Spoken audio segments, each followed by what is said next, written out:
where every episode brings a new idea to life. Before your feet touched the floor this morning, did your hand reach for your phone? Maybe you checked the time, then a notification, then one video, then another. Suddenly, 10 minutes disappeared, and you never consciously decided to give them away. We call that a bad habit. But what if it isn't simply a lack of self-control? What if the apps were deliberately built to keep us there? Right now, that question is moving beyond family arguments and online debates. It is being examined inside a federal courtroom.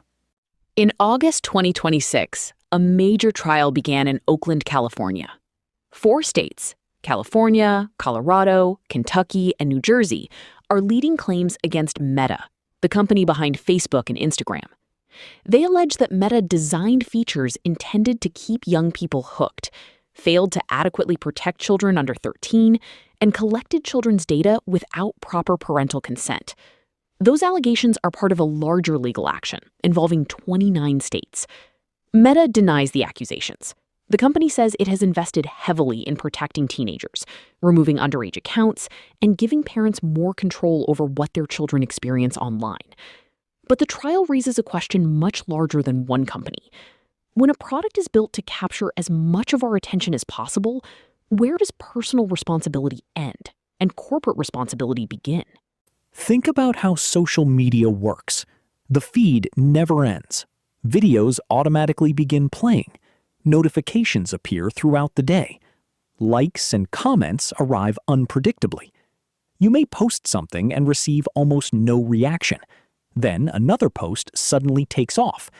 That unpredictability encourages you to check again and again and again. There is no natural stopping point. A book eventually reaches the end of a chapter. A television program rolls the credits. A meal disappears from the plate. But an infinite feed never tells you that you have had enough. That does not mean social media is entirely harmful. These platforms help families stay connected. They give small businesses access to customers they could never have reached before. They help people find communities, learn new skills, share creativity, and sometimes receive support during the most difficult moments of their lives. The problem may not be social media itself. The problem may be the difference between using a platform as a tool and becoming the product that the platform is using. That distinction matters because most social media companies make money from attention. The longer we remain on an app, the more advertising we see. The more we interact, the more information the platform learns about us. That information helps determine which content will keep us watching. The algorithm does not necessarily ask, is this good for the user? It asks, will the user keep looking? Those two goals are not always the same. Content that creates anger, fear, outrage, envy, or curiosity can be difficult to ignore. Even when we dislike what we are seeing, we may continue watching it. That is why we can close an app feeling irritated, exhausted, or inadequate, then reopen the same app 5 minutes later. And people are beginning to feel the strain. A recent survey about digital burnout found that 51% of respondents said maintaining an online presence feels like work. Among Generation Z, that figure rose to 60%. Think about that. Something that was supposed to be social now feels like another job.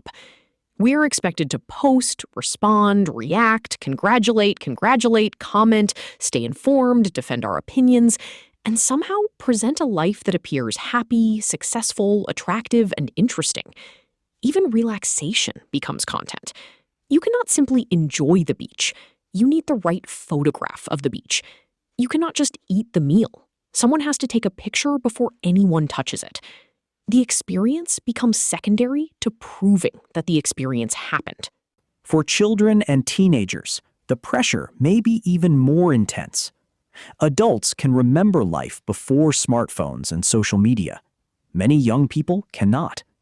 Online approval is woven into their friendships, their identities, and their understanding of popularity. A teenager is not simply comparing herself with classmates anymore. She may be comparing herself with carefully edited images from thousands of people around the world. A child who makes a mistake at school may once have been embarrassed in front of 20 people. Today, that moment can be recorded, uploaded, and replayed by thousands. And while adults struggle to resist the pull of notifications and endless scrolling, we often expect children, with still developing judgment and impulse control, to manage it perfectly.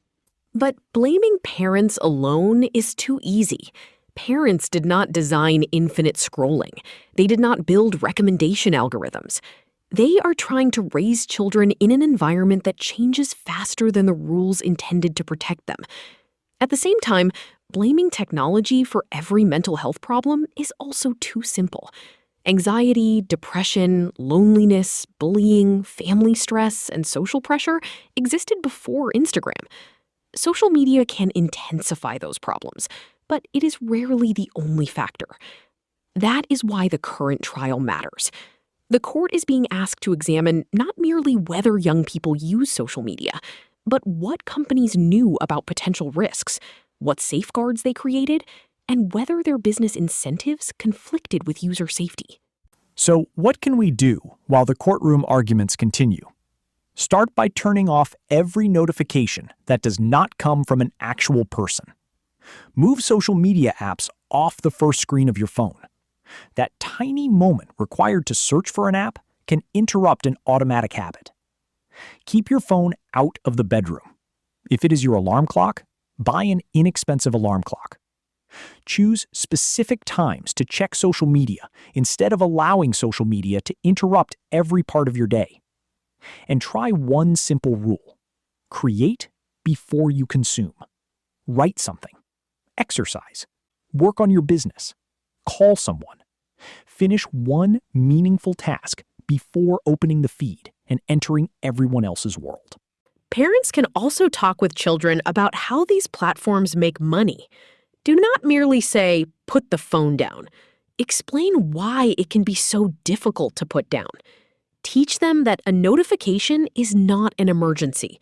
A follower count is not a measure of character. A filtered image is not an honest comparison. And being popular online is not the same as being valued in real life. Most importantly, adults have to model the behavior they expect from children. It is difficult to convince a teenager that phones are taking over their life when every adult at the dinner table is staring at one. The most powerful question may not be, how many hours did I spend online? Ask instead, how did I feel when I finished? Did you feel informed, connected, and inspired? Or did you feel angry, distracted, jealous, or drained? Attention is one of the few resources we can never replace. Once an hour is gone, no company, algorithm, or notification can give it back. The courts will decide whether Meta violated the law, but each of us still has a decision to make. Are we consciously using social media, or are we being trained to respond to it? Maybe the solution is not deleting every account and disappearing from the digital world. Maybe it begins with reclaiming the right to decide when we enter that world and when we leave it. So here is today's challenge. Turn off the unnecessary notifications. Put your phone in another room for 1 hour. Pay attention to how often you instinctively reach for it. You may discover that the most valuable thing waiting for you is not another post, another video, or another notification. It is your own uninterrupted life. Do you believe social media addiction is primarily a matter of personal responsibility, or should technology companies be held accountable for designing products that are difficult to stop using? Share your opinion in the comments, and follow the podcast for more conversations about the stories shaping our lives right now.